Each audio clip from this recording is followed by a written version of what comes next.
up, everybody? It's your boy G. I'm here with a very special guest, Donny Aaron, former world champion kickboxer. Indeed. What years? I fought and won the world title, IKC world title in 2003. I had my last fight in November of 2004, and I started coaching in February of 2005. Okay, so you were world champion for just over a year. A little over a year, right? And then you got into coaching from there. Right.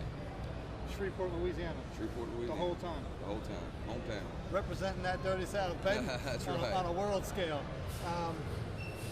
Tell us about training up for the fight where you won the championship. How was that training camp? How did everything go?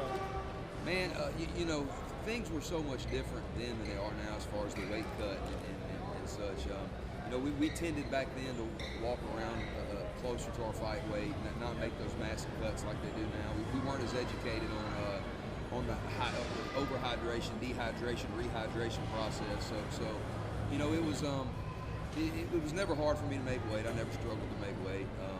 Cutting weight was easy. I fought in a couple different weight classes, but I won the world title at super lightweight, which is in kickboxing. Obviously, they break the weight classes up a lot more frequently. So at super lightweight was where I won my world title, and I fought Omar Ballard to win that title. He was an Oliver Miller trained fighter. He was an excellent fighter, and it was the only time in my career that I got dropped as a professional. He dropped me in the second round, but I came back to knock him out in the fifth. So.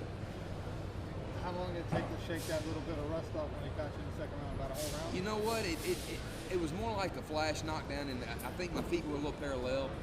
I don't think he would have dropped me if I'd have had a solid stance like I normally do. I'm never off balance, but I was that time, and he caught me, and I went down, but I popped right up, and I was trying to tell the referee. I said it was a knockdown, but I was trying to tell the referee. I said, look, you know, I'm fine. So I was just pissed off after that, and I owned the rest of the fight. Besides getting clipped in the second round, did the rest of the fight go as you had planned, or you so overcompensated aggressively once he got you down that just won the fight no matter what? I think it embarrassed me more than anything that I got knocked down in front of my home crowd, because this was a world title fight in my hometown. And, you know, I got dropped and all the oohs, and I mean, I got pissed off. So the game plan kind of went out the window after that. You know, and you got him. And I got it, but I just out-violented him, you know what I mean? Yeah, wow. So on the ride home that night, you're thinking in your head, wow, I had a tough fight. Yeah. I got pissed off. I kicked his ass. Yeah. I'm the world champ now. Right. How long did it take to get that smile off your face? Man, you know, it was strange. It was almost like an incomplete feeling a little bit. People have different reactions to doing this, but that had been my goal my whole life, was to win a world title. That's all I'd ever dreamed of was winning a world kickboxing title.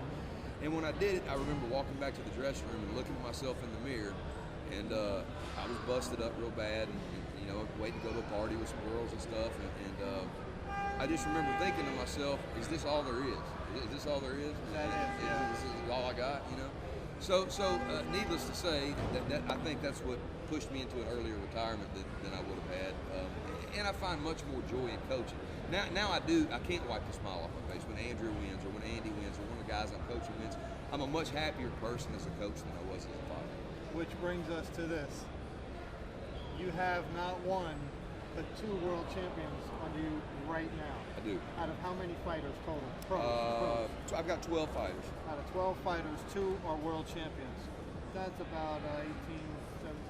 Right, roughly, right. As world champions. Right. The other ones, who's on the move up, so it looks like they might do something similar? I've got 2 that I am really, really excited about. I got a kid named Kendrick. We call him Bad Sensei, Kendrick Williams. He's 3-0. 2 of his fights have been in LFA. Or been in Legacy, but he's 3-0 with 3 knockouts. 2 of them in the first round, 1 of them in the second. Nice. So he's on the rise, and he's been fighting some good competition, and he's just been dusting people. He's bad in the bone. And I got an amateur. This will be his last year as an amateur.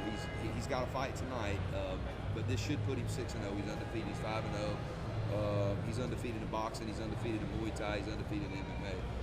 He's fast and he has a great counter. He does, and he's a 115-pound fighter, which is a struggle for this kid because it's not a lot of opportunities for 115-pound men in this sport. So it looks like I'm going to have to send him to maybe 1FC or Singapore or somewhere like that to get him matches. Either that or he's got to go up to 1 1/4. Yeah, and he's just not a big enough frame guy, I don't think. It'll be a long time before he grows into one. Yeah. Well, ONE FC is a phenomenal organization. It is. Number It is. 2 in the world. It is, and they pay well, and they've got a plethora of kids at 115 to fight. So, Yeah, so right that's on. good for them. So that's a third of your fighters are either world champions currently, or in your opinion, about to become About to world be, champions. yeah. That's not too shabby. Right. That must make you happy to see. It does. It does.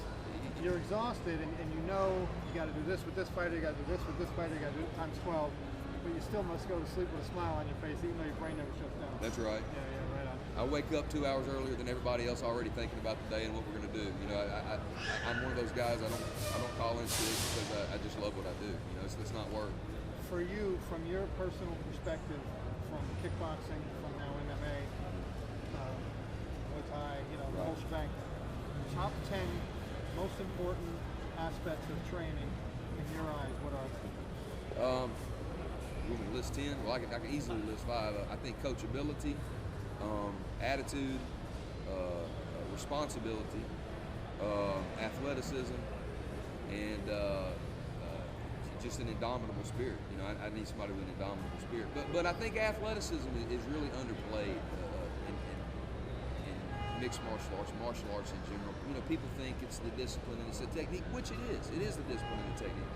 But if you give me a guy who is an all-American athlete, and then you give me another guy who got picked last on the kickball team, and I have both of these kids and I train them the same way, you know, who's going to be the better fighter? It's going to be the athlete. The athleticism the is other something kid that I look can happen to take a punch to the head or a kick to the head. Right, he's better. just an extremely You don't tough know kid. about Yeah, that, right. Yeah, wow.